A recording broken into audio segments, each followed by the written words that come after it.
നമസ്കാരം. റീഡിംഗ് തുടങ്ങുന്നതിന് മുൻപ് ഒരു ചെറിയ കാര്യം. ഇതൊരു ജനറൽ റീഡിംഗ് ആണ്. അതുകൊണ്ട് തന്നെ എല്ലാവർക്കും ഒരുപോലെ ബാധകമാവില്ല.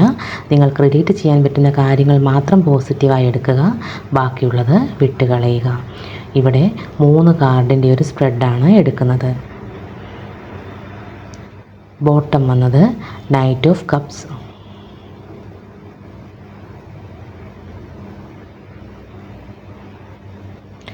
Ten of Cups,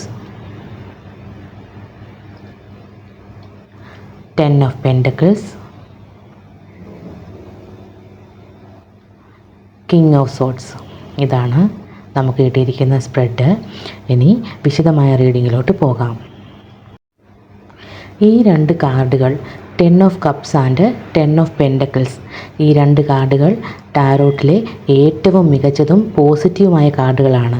ten of cups വൈകാരികമായ പൂർണ്ണതയെയും കുടുംബജീവിതത്തിലെ സമാധാനത്തെയും സൂചിപ്പിക്കുമ്പോൾ, ടെൻ ഓഫ് പെൻഡക്കിൾസ് ദീർഘകാലാടിസ്ഥാനത്തിലുള്ള സുരക്ഷിതത്വം, പരമ്പരാഗത മൂല്യങ്ങൾ, വലിയൊരു ഒത്തുചേരൽ എന്നിവയാണ് കാണിക്കുന്നത്.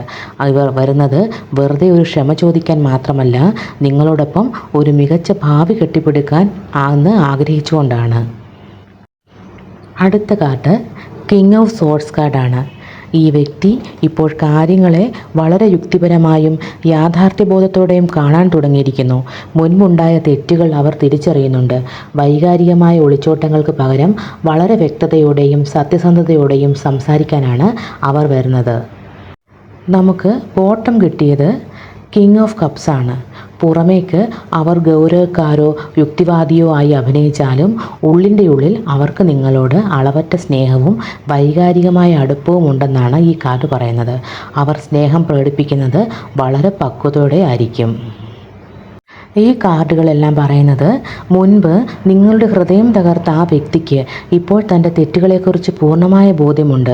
വെറും ഒരു താൽക്കാലിക ക്ഷമാപണത്തിനും അപ്പുറം നിങ്ങൾക്ക് വലിയൊരു സ്ഥാനവും വൈകാരികവും സാമ്പത്തികവുമായ സുരക്ഷിതത്വവും തരാൻ അവർ മാനസികമായി തയ്യാറെടുത്തു കഴിഞ്ഞു. അവരുടെ വാക്കുകളിൽ കൃത്യമായ പക്വതയും ഉള്ളിൽ ആഴമേറിയ സ്നേഹവും ഉണ്ടാകും. ഈ മാറ്റം തികച്ചും ആത്മാർത്ഥമാണ്.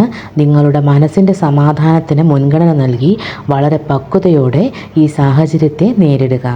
ഇതാണ് കാർഡുകൾ വഴി പ്രപഞ്ചം നൽകിയ ഗൈഡൻസ്.